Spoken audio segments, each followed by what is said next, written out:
खातून हज़रात, welcome back from the break. आज हम गिरदाब में अपने मुल्क और इस सूबे के यंग डॉक्टर्स की हालत ज़ार और उनकी जॉब सेटिस्फेक्शन, यानी कि किस कदर मुतमईन हैं वो अपने हालात और अपने काम से, उसका जिक्र कर रहे हैं।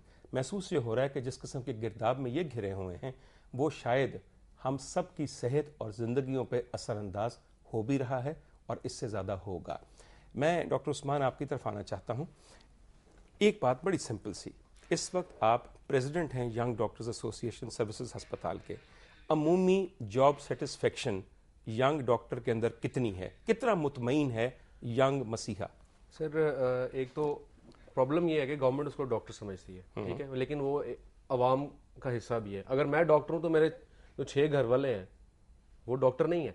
उसमें सर ये जब मुझे पता लगता है ना मेरी पे 22,000 मुझे मिल जाएगी, मुझे ट्रेनिंग स्लॉट मिल गई या पेड मिल गई, फिर मुझे एहसास होता है कि 22,000 तो मेरे गुजारे के लिए काफ़ी नहीं है। ठीक है। उसके बाद मैं सुबह शाम वीआईपीज़ को ट्रीट करता हूँ, ठीक है, लेकिन जब मेरे लिए वीआईपी है, जो मेरे वालिदैन हैं, उनको मुफ्त ट्रीटमेंट नहीं मिलती ना। तो जॉब सेटिस्फेक्शन का आलम क्या है? सर जॉब सेटिस्फेक्शन का आलम ये है कि लोग इंटरव्यू दे के बाहर भागना चाहते हैं। ठीक है, उनके गलों पे तलवारें रख दी गई हैं हेल्थ केयर बिल की सूरत में। आपके ख्याल में डॉक्टर्स की लैक ऑफ जॉब सेटिस्फेक्शन की वजह से क्या इस मुल्क में बहुत बड़ा ब्रेन ड्रेन हो रहा है? सर इस टाइम हो रहा है। बात यह है कि सर आप जो फरमा रहे थे FCPS पार्ट 1 करने के बाद इस टाइम पंजाब में 1200 से 1300 पोस्ट ग्रेजुएट ट्रेनी जो बगैर एक फूटी कौड़ी लिए 24 घंटे की ड्यूटी दे रहा है, इस नेशन को सर्व कर रहा है।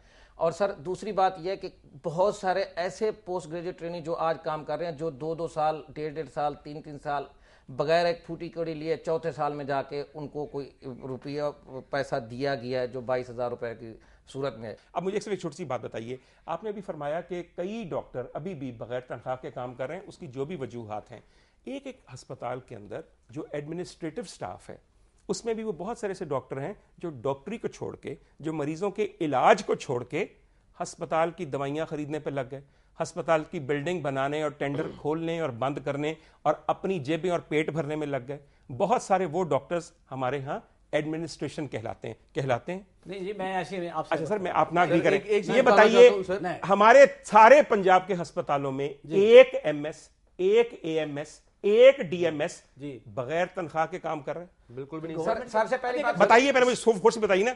बिल्कुल नहीं सर, कोई भी नहीं है। डॉक्टर जरूर है, एक स्वीपर भी अनपेड काम नहीं कर रहा सर। कोई बंदा बगैर तनख्वाह के काम नहीं करता। और एक MS अपने घर एम्बुलेंस को भी यूज कर रहा है अपने बच्चों की तालीम के लिए, स्कूल छोड़ने के लिए। वो लोग सारा कुछ वर्कर भी अस्पताल के इस्तेमाल कर रहे हैं। और हम डॉक्टर एक ही बात करते हैं, आप गलत बात करते हैं। यही एटीट्यूड है हमारे हॉस्टल्स के वर्कर, जो यंग डॉक्टर्स का है। ऑफिशियल मुझे किसी अस्पताल का देखेंगे MS के बच्चे को जो है ना एम्बुलेंस छोड़ने जा रही है, ये गलत बोल रहे हैं, ये गलत बात कर रहे हैं, ये गलत बात कर रहे हैं। सब गलत तो कर रहे हैं, ये बात बिल्कुल गलत कर रहे हैं। गलत बात कर रहे हैं। चंद मिसालें आपको दूं सर, 2-3 मिसालें आपको दूं सर। डॉक्टर फैयाज रांझा को मेयो अस्पताल के MS के तौर पे चंद दिन पहले निकाला गया और उनके खिलाफ करप्शन के बेशुमार इल्जामात थे।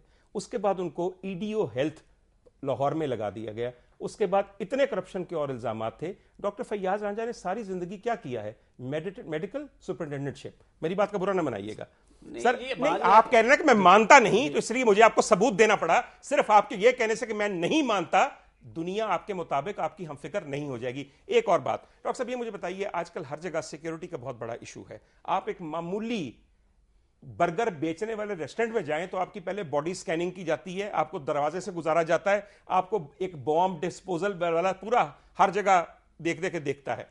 ये बताइए, अस्पतालों की इमरजेंसी, अस्पतालों की OPDs खुले दरवाजे हैं, वहां से कोई दहशतगर्द भी आ सकता है, वहां कोई ऐसा मरीज भी आ सकता है जो खुद मुतशद्दद हो जाए, उसके लवाहिकीन भी आ सकते हैं जिनके पीछे सरकारी हाथ हो, और वो आते ही आए दिन डॉक्टरों की पिटाई करते रहते हैं।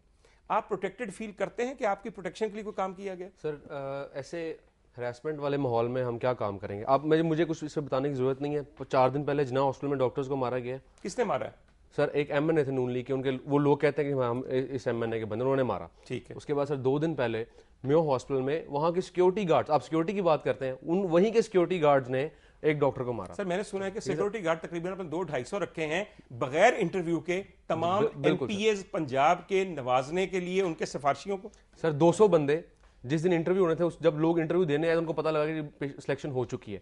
आप आप प्रिंसिपल की सिलेक्शन की बात करते हैं कि पॉलिटिकल सिलेक्शन होती है, आप यहाँ पे सिक्योरिटी गार्ड्स की देखें। डॉक्टर साहब पॉलिटिकल जो होती है सिलेक्शन डॉक्टर सर 100% जितने भी हमारे एडमिनिस्ट्रेटिव लोग हैं सारे 100% पॉलिटिकल बेस पे आते हैं। और सर इसमें मैं बात करूंगा जो आप कह रहे हैं, आप नहीं कह सर रहे हैं सिक्योरिटी, सर सिक्योरिटी की बात, सर मैं आपको सिक्योरिटी की बात, सर हम एक यंग डॉक्टर जो 24 घंटे ड्यूटी कर रहा होता है ना सर, उसके बैठने के लिए कोई कमरा भी नहीं है, और वहां एक डॉक्टर पे इतना बर्डन है कि 200 मरीज वो देख रहा है 24 घंटे में। मरीज सर पर एक मरीज के साथ 4 अटेंडेंट आते हैं, कोई रोकने वाला नहीं। डॉक्टर स्वीपर का काम भी करे और डॉक्टर गार्ड का काम भी करे और डॉक्टर मरीज भी देखे, और उसके बाद अगर अल्लाह ना करे कोई थोड़ा सा इधर उधर हो जाए, डॉक्टर को मार पड़ती है, कोई पूछने वाला पुरसान हाल नहीं है। सर यहीं ईद वाले दिन एक गवर्नमेंट पंजाब के हॉस्पिटल में, बहुत बड़ा हॉस्पिटल है वो, मैं उसका नाम नहीं लूंगा, उसमें एक डॉक्टर ड्यूटी दे रहा था।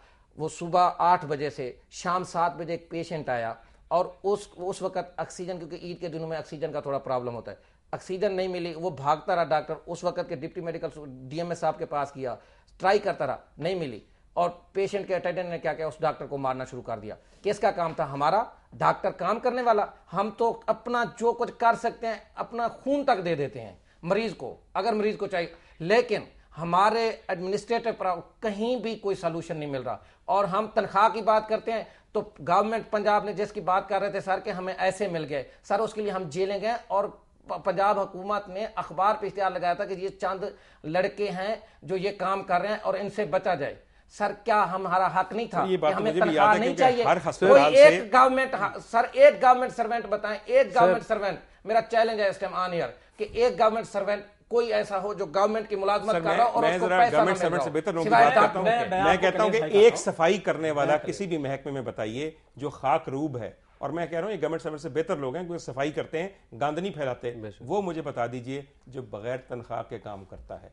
इस मुल्क में एहसान ये समझा गया है कि हमने डॉक्टर को वो तनख्वाह दे दी जो उसका बुनियादी हक था और जिससे वो सालों से, कई दहाइयों से महरूम था। कारनामे गिनवाने वालों को अगर वाकई अपने गिरबान में झांकना पड़े तो वो देखेंगे कि जिन चीज़ों को वो कारनामे कह रहे हैं दरअसल वो करतूत हैं जिनका रंग अपनी मर्जी के मुताबिक या मेरे कोर्ट के मुताबिक काला है।